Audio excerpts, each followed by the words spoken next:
Good evening guys, welcome back to my channel study with Sailja. आज हम discuss करेंगे एक नए बैक्टीरियल डिजीज़ के बारे में, जिसके बारे में आज हम पढ़ने वाले हैं। उसका नाम है ट्यूबरक्लोसिस। आपने ये नाम सुना होगा अपने डेली लाइफ में। तो कल हमने किया था निमोनिया के बारे में और इससे पहले हम लोगों ने किया था टाइफाइड। तो आज हमारा थर्ड डे है डिज़ीज़ के ऊपर। तो आज हम करेंगे ट्यूबरक्लोसिस, ठीक है।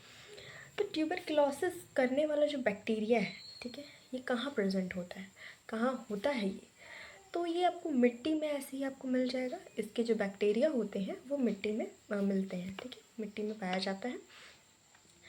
अगर हम इसका बात करते हैं आप, तो जो ट्यूबरक्लोसिस करता है उस बैक्टीरिया का नाम है माइकोबैक्टीरियम ट्यूबरक्लोसिस।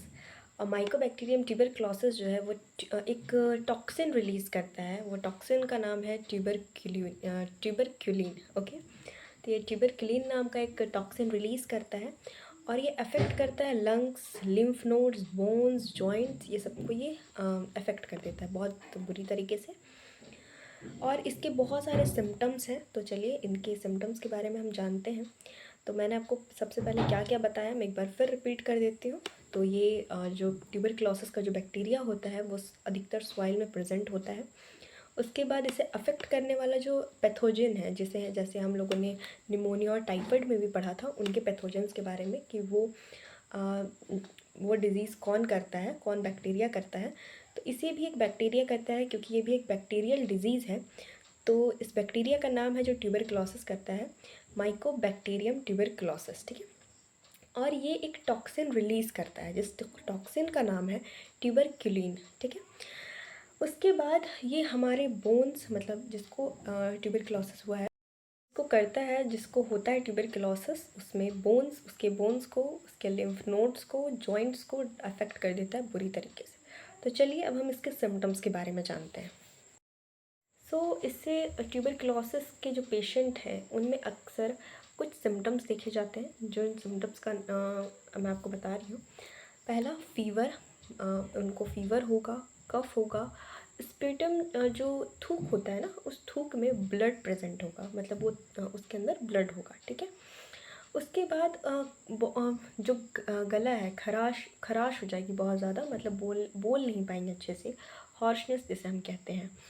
उसके बाद बोले तो रात के समय जो है इनका स्वेटिंग बहुत ज़्यादा होगा, पसीना बहुत ज़्यादा आएगा। प्लस रात के समय पसीना बहुत आएगा और साथ ही साथ उनका जो पल्स होता है ना, पल्स बहुत रैपिड यानी बहुत तेज़ भागेगा। चेस्ट में पेन होने लगेगा ऊपर से, मतलब उसके साथ साथ मतलब उन्हें फटीग बहुत होगी, मतलब उन्हें थका हुआ बहुत महसूस होगा। उनका वज़न घटता हुआ चला जाएगा और भूख बिल्कुल भी नहीं लगेगी। तो इसके कुछ ऐसे सिम्टम्स हैं जो मैंने आपके साथ डिस्कस किए। और ये एक बहुत ही, हम लोगों ने इससे पहले जो टाइफाइड के बारे में पढ़ा था, तो उसमें मैंने आप लोगों को बताया था कि टाइफाइड के लिए एक टेस्ट कराया जाता है। जब किसी पेशेंट को टाइफाइड होता है तो उन्हें हम टेस्ट कराते हैं और उस टेस्ट का नाम है विडाल टेस्ट। उसी तरह आज हम देखेंगे कि ट्यूबरक्लोसिस के लिए एक टेस्ट किया जाता है जिसका नाम है मॉन्टॉक्स टेस्ट या फिर ट्यूबरक्युलिन टेस्ट। ये दो टेस्ट मतलब कराए जाते हैं अगर किसी को ट्यूबरक्लोसिस है, या फिर जानने के लिए उसके सिम्टम्स देख के, ठीक है। इसके ट्रीटमेंट के लिए अगर हम बात करें तो रिफएम्पिसिन, आइसोनियाजिड और स्ट्रेप्टोमाइसिन नाम के एंटीबायोटिक्स दिए जाते हैं। ऑफ कोर्स ये आप खुद नहीं ले सकते हैं, इसके लिए आपको डॉक्टर के पास जाना होगा। अगर किसी को ट्यूबरक्लोसिस या फिर कोई भी डिज़ीज़ होती है तो ऑब्वियसली आप डॉक्टर के पास जाओगे। वो ये सारी चीज़ें आपको नोटिस करेंगे, आपके सिम्टम्स देख के। आपके जो मैंने टेस्ट्स बताए, जैसे मॉन्टॉक्स टेस्ट हो गया या ट्यूबरक्युलिन टेस्ट हो गया, या फिर जिसको टाइफाइड है उसके लिए विडाल टेस्ट हो गया, तो वो सब देखने के बाद मैंने बहुत सारे आपको अलग अलग बैक्टीरियल डिजीज़ जैसे निमोनिया, टाइफाइड के लिए मैंने आपको कुछ कुछ एंटीबायोटिक्स जैसे बताए थे। तो मैं इसमें भी वही एंटीबायोटिक्स बता रही हूँ जो कि डॉक्टर आपको प्रोवाइड करेंगे एंटीबायोटिक्स। तो उनके मैं कुछ नाम आपको बताई हूँ, ठीक है। तो ऑफ कोर्स ये आप अपने डॉक्टर से कंसल्ट करने के बाद, अगर आपके लक्षण दिख भी रहे हैं, नहीं भी दिख रहे हैं, तो आप प्लीज़ खुद से कुछ भी नहीं करेंगे, ठीक है। हम लोगों ने प्रिवेंशन भी देखा, ट्रीटमेंट भी देखा, और हम लोगों ने सिम्टम्स भी देख लिए। अब हम बात करते हैं प्रिवेंशन की। तो प्रिवेंशन की बात तो करनी होगी, क्योंकि ट्रीटमेंट की ज़रूरत ना पड़े तो हम लोग को प्रिवेंशन यानी कि प्रिकॉशन अपनाना ही होगा। तो BCG वैक्सीन नाम का एक वैक्सीन आता है, जो कि आप कोई भी लगवा सकते हैं अगर किसी को लग रहा है कि कुछ ऐसा होने वाला है तो, ठीक है। तो ये प्रिवेंशन ज़्यादा अच्छा रहता है ट्रीटमेंट से पहले ही। आप अच्छे से अगर आप प्रिवेंट कर रहे हो, रख रहे हो खुद को, तो ज़्यादा अच्छा है। तो बस आज के लिए इतना काफ़ी है। आज हम लोगों ने ट्यूबरक्लोसिस के बारे में जाना।